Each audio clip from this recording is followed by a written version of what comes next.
આજે 16 જિલ્લામાં છૂટાછવાયા વરસાદની આગાહી છે। અમદાવાદ, રાજકોટ અને કચ્છમાં ગરમીનો પારો 40 ડિગ્રીને પાર થવાની શક્યતા છે। 2 દિવસ માવઠાની અસર હજુ પણ જોવા મળશે। ત્યારે આ 2 દિવસ કયા જિલ્લાને માવઠું હજુ પણ ધમરોડી શકે છે તેના વિશે વિસ્તારથી માહિતી મેળવીશું, તો વિડીયોને જરૂરથી એન્ડ સુધી નિહાળશો।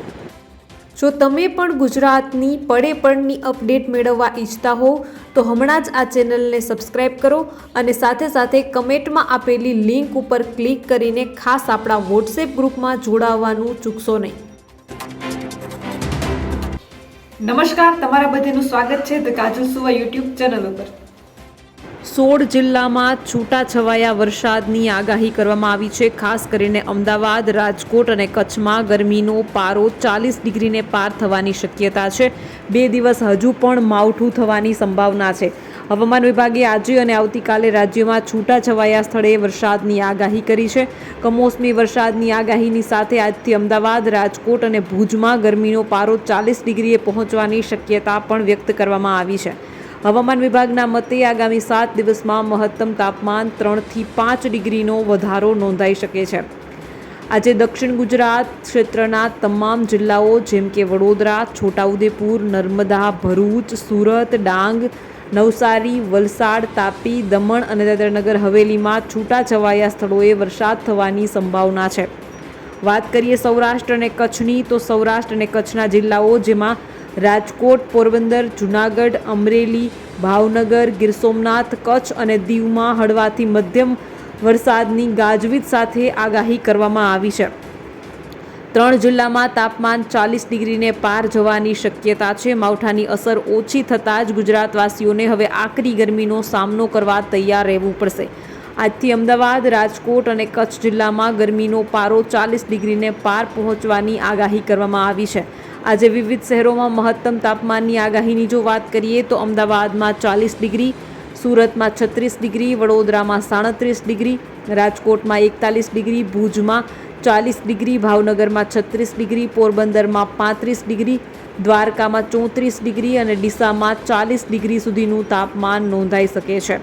13 મેએ વિવિધ શહેરોમાં નોંધાયેલું મહત્તમ તાપમાનના આંકડા ઉપર નજર કરીએ તો અમદાવાદમાં 38.1 ડિગ્રી તાપમાન ગઈકાલે નોંધાયું છે। અમદાવાદમાં 38.1 તો વડોદરામાં 37.4 ડિગ્રી, ભાવનગરમાં 35.7 ડિગ્રી, તો બીજી બાજુ ભુજમાં 37.6 ડિગ્રી, ડીસામાં 37.9 ડિગ્રી, દ્વારકામાં 32.6 ડિગ્રી, કંડલામાં 38 ડિગ્રી, નલિયામાં 34.6 ડિગ્રી, ઓખામાં 33.6 ડિગ્રી, પોરબંદરમાં 34 ડિગ્રી, રાજકોટમાં 39 ડિગ્રી, સુરતમાં 35.8 ડિગ્રી, તો વેરાવળમાં 33.4 ડિગ્રી તાપમાન નોંધાયું છે।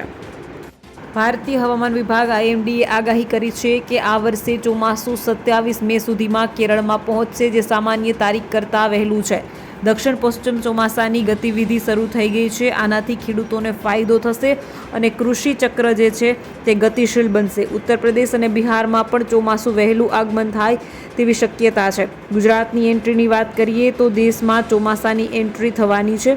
હવામાન વિભાગે જે આગાહી વ્યક્ત કરી છે તે પ્રમાણે આ મહિને એટલે કે મેના અંતિમ સપ્તાહમાં ચોમાસું આવવાનું અનુમાન વ્યક્ત કરવામાં આવી રહ્યું છે।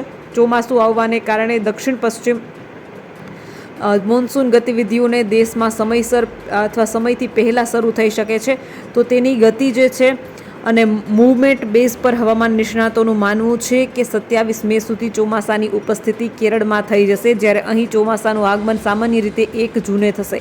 આ વર્ષે હવામાનમાં મોટા ફેરફારો જોવા મળી રહ્યા છે। મે મહિનો ભારે ગરમીનો મહિનો છે, પરંતુ હવામાનના સતત ફેરફારને કારણે દેશની રાજધાની સહિત ઘણા રાજ્યોમાં હવામાન હજુ પણ ખુશનુમા છે। એક સમયે જ્યારે લોકો કાળઝાળ ગરમી અને ગરમ પવનોનો સામનો કરતા હતા, ત્યારે વરસાદ અને ઠંડી પવન લોકોને તાજગી આપે છે।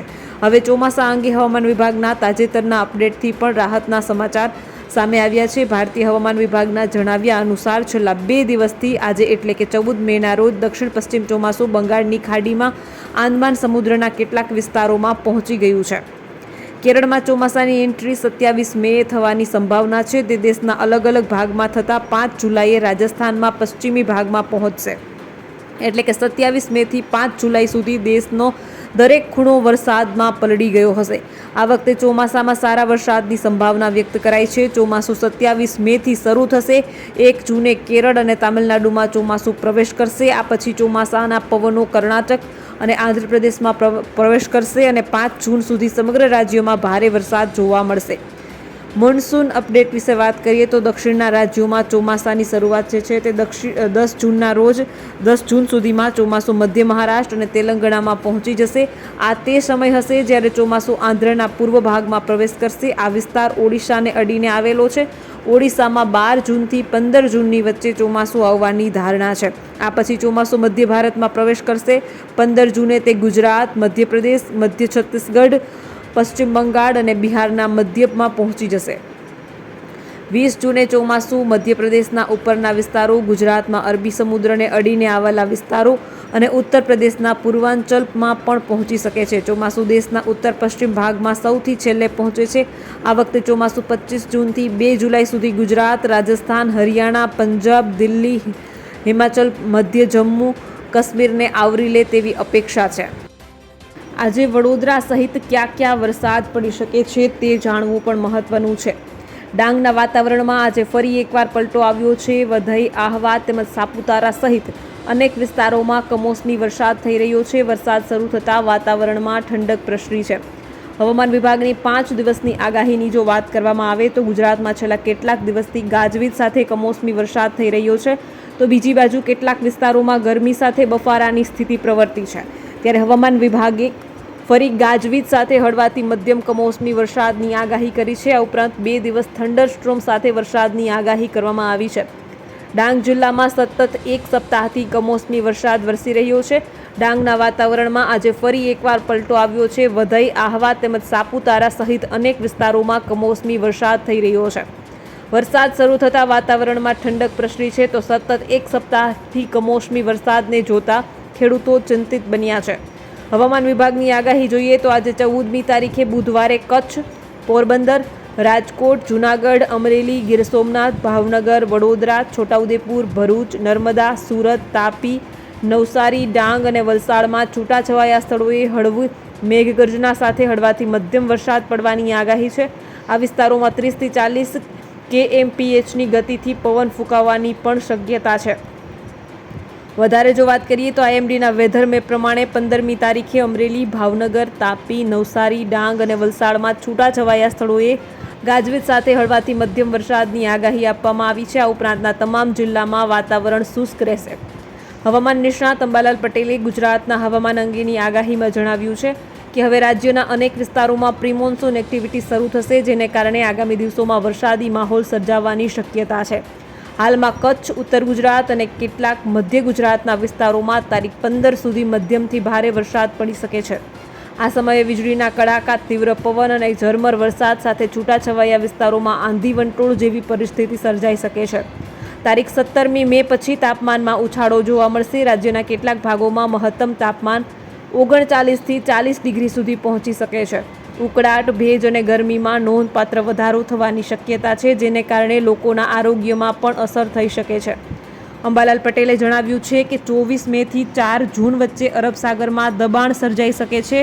જો એ દબાણ ઊંડું અને ચક્રવાત સ્વરૂપ ધારણ કરે તો તે ગુજરાતના તટીય વિસ્તારોમાં વરસાદ લાવી શકે છે. આ સમયગાળામાં રોહિણી નક્ષત્ર ચાલુ રહેશે અને જો એ નક્ષત્ર દરમિયાન વરસાદ થાય તો સામાન્ય રીતે તેને શુભ સંકેત માનવામાં આવે છે. જો પુનઃ એક સારું ચોમાસું આવતા હોવાનું સંકેત આપે છે. જો તારીખ 19, 20 અને 22 મેના રોજ વરસાદ થાય તો તે આંધી સાથે જ થઈ શકે છે. આ સંજોગો પૃથ્વી પટ્ટીના દરિયાઈ તાપમાન ફેરફાર અને ભેજના પ્રમાણના આધારે નિર્ભર રહેશે. તો બસ આજના વિડીયોમાં એટલું જ. જલ્દી જ મળીશું એક નવા વિડીયોની સાથે. ત્યાં સુધી જોતા રહો ધ કાજલ સુવા યુટ્યુબ ચેનલ. નમસ્કાર.